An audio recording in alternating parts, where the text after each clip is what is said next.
We're working on my 1975 Lincoln Continental. We're going to be working on the seat relays.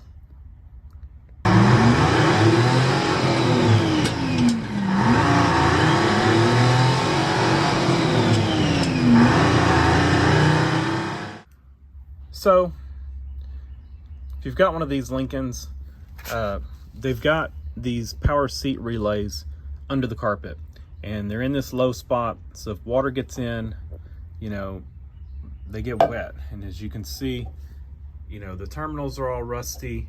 This one, at least one terminal broke off, two terminals broke off, and this is what that relay looked like. If you need, so we're gonna rewire this with kind of off the shelf or more standardized parts.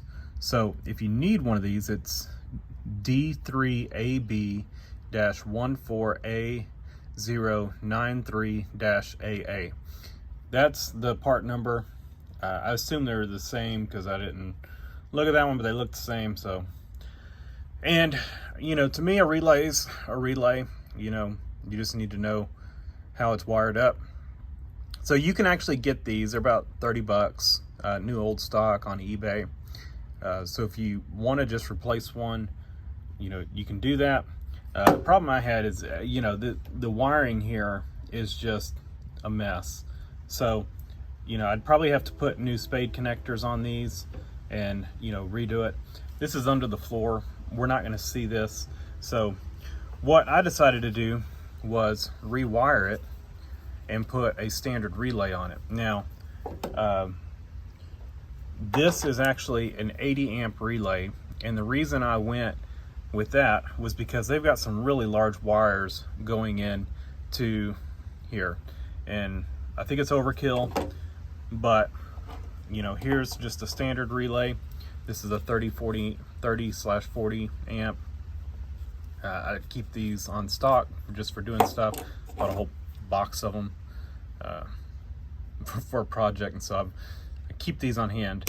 And they came with the plugs. So, but that wire is larger. I haven't checked to see what gauge it is, but it's definitely larger wire than this.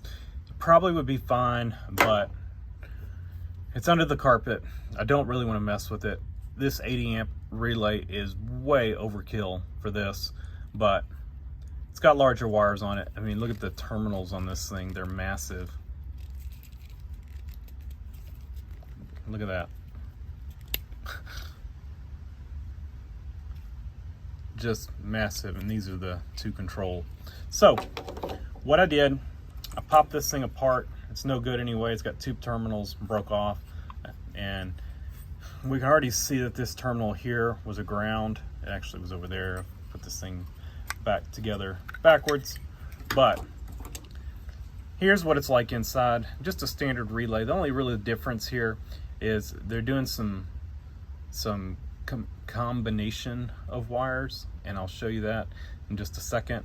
And that's why you only have 3 terminals, well, 4 really, instead of your standard 5.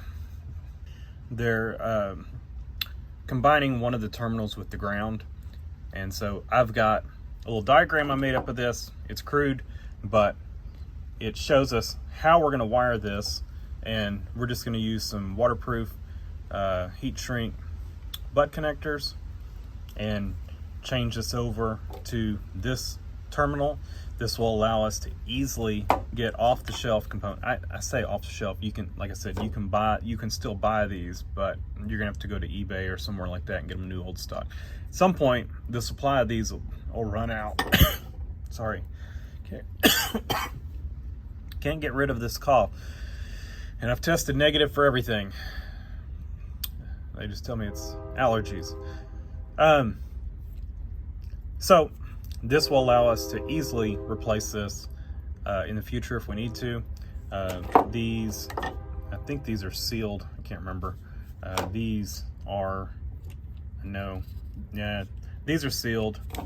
This one's not, but these old ones weren't either, and we don't plan on parking this thing outside. But you can get sealed relays. Like I said, this one is sealed, but I'm gonna go with the heftier relay. But if you want to, you know, look for one of these, but sealed. But let's go look at the diagram. This will make more sense. And then we can mount it back in the original spot. So we'll mount one there, and then we're going to put one over here, and then we're going to have some grounds that we're going to have to connect. So I'll show you all that. All right, I am no artist, so yeah. But looking at the relay, basically with it like this, with the mount on the bottom, this is what we had. And the terminals are numbered. So we had 1, 2, 3, and 4. And then inside, this is what they are connected to. So here's our little coil. This is the arm that the magnetic coil is moving. That's number 3. Number 4 is basically the control wire, and number 1 is the ground. So the normally closed position is tied together with the ground.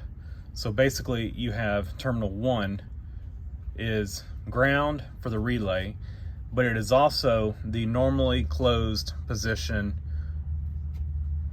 as well. And then pin 3 is the one that the relay moves. And then pin 2 is our normally open. So here's what we've got. I need to double check and make sure. I think those pink ones look the same, but we'll keep them separate.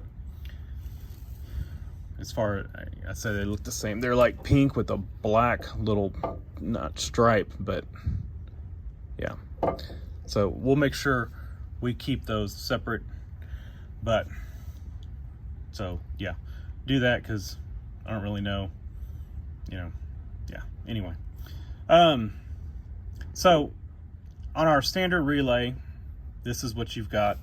Pin 85 is normally your control wire ground. I say control wire ground. It's the ground for the coil, the magnetic coil. And then 86 would be your positive for the control, the coil. Pin 30 is that one that the magnetic coil is moving. Pin 87A is your normally closed. Pin 87 is your normally open. And I say normally closed just in case you don't know what that means. What that means is when there's no power to the relay, pin 30 is going to be connected to pin 87A. That's what it means by normally closed. Normally closed means it is closed. It is connected, basically. Or normally, you could say normally connected, I guess, but I say normally closed, and this is normally open. This is an open circuit here. This is a closed circuit. That's what we're talking about. So back to our diagram.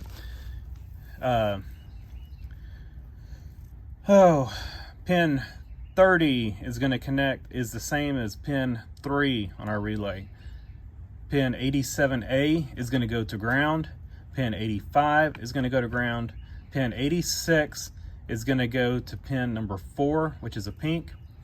And then pin 87 is going to go to number 2, which is black. So that's what we look like. 2, 3, and 4 are these wires with 2 and 3, well, with 3 and 4 being pink and 2 being a black. And then number 1 was our ground. So that's what we've got. So I'm going to take some time, wire this up. Again, don't lose track of which pinks these are, because they're, you know, basically I'm going to cut this one, which is number 4. Yeah, this is number 4, and I'm going to go ahead and wire that up. Then I'll cut number 3, wire that up. Then I'll cut number 2 and wire that up. And because the 2 pinks are the same, well, maybe not. Maybe we got pink with a dash and pink with a dot, maybe? Is that the same over there? This one just looks pink and pink. I don't know, but we're gonna wire it up like that, one at a time, so we don't lose track of what's what. And I'll bring y'all back once we get it wired up. We're gonna have to clean up a spot to do a ground, And then our relays will mount in the, you know, in one of the screw holes, one of the original screw holes. They fit just fine, like that. So that's how we're gonna mount them. And then probably this one over here, you know, we'll just use it as a ground. Probably just tie all the grounds together.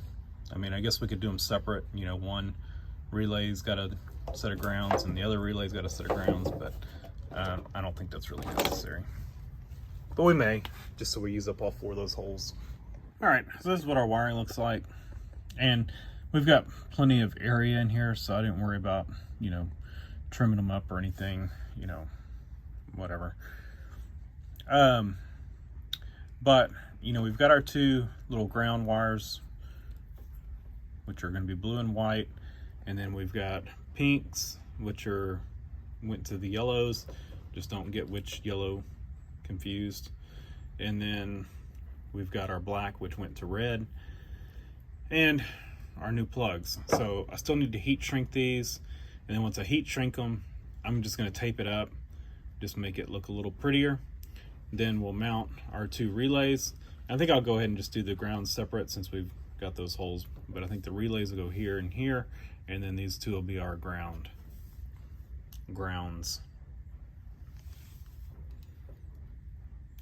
A little one and a big one.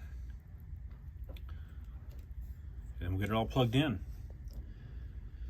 It'll be one step closer to getting this thing back together.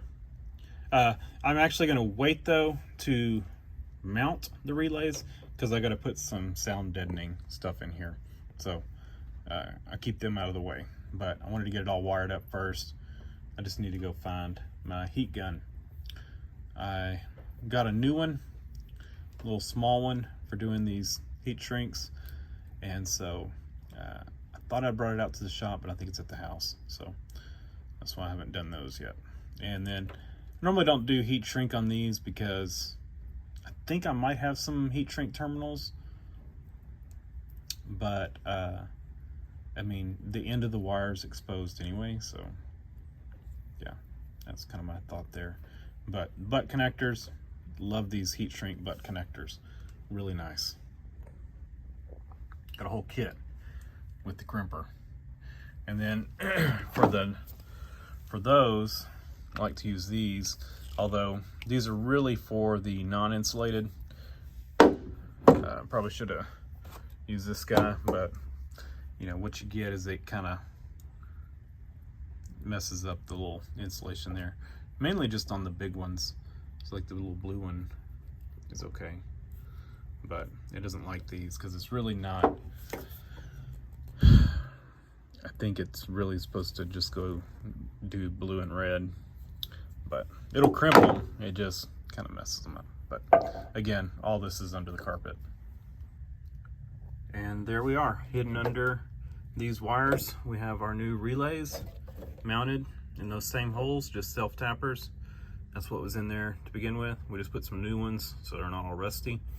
And I just cleaned off to some bare metal for our grounds. I'm gonna spray some undercoating back on this just to kind of protect all this stuff. And we should be good. So, turned out pretty nice. Wrapped up our wiring. Just kind of bend it around where it kind of all tucked in low. And I'll probably put some insulation over this, some of this stuff. Just lay over this whole midsection here. Once we, you know, tie our wiring back down, and then we should be good to go. So I need to put the vent back on, and all that kind of stuff. I've started the insulation. This is it's some stuff I got on Amazon. I'll cover that probably separate video, but for now, as far as the seat relays, they're done. Just as a final look, we've got it sprayed with our undercoating. Once it dries, it'll look just like the rest of it. So we're all done. Next video, you should see me putting in all the insulation, and then after that, I don't know how long that video will be, but either in that video or the one after that, we'll finally get carpet in this thing. It's kind of been a long process, but I feel like we're doing it at least halfway decent, halfway right. So leave a comment down below if y'all run into these seat switches before. Being under the floor, it seems like a really bad spot for them. I don't know what Ford was thinking there, but not ideal, hard to get to, and just, yeah, just not good spot. So thanks for watching. Leave a comment down below, hit the like button, and subscribe for more.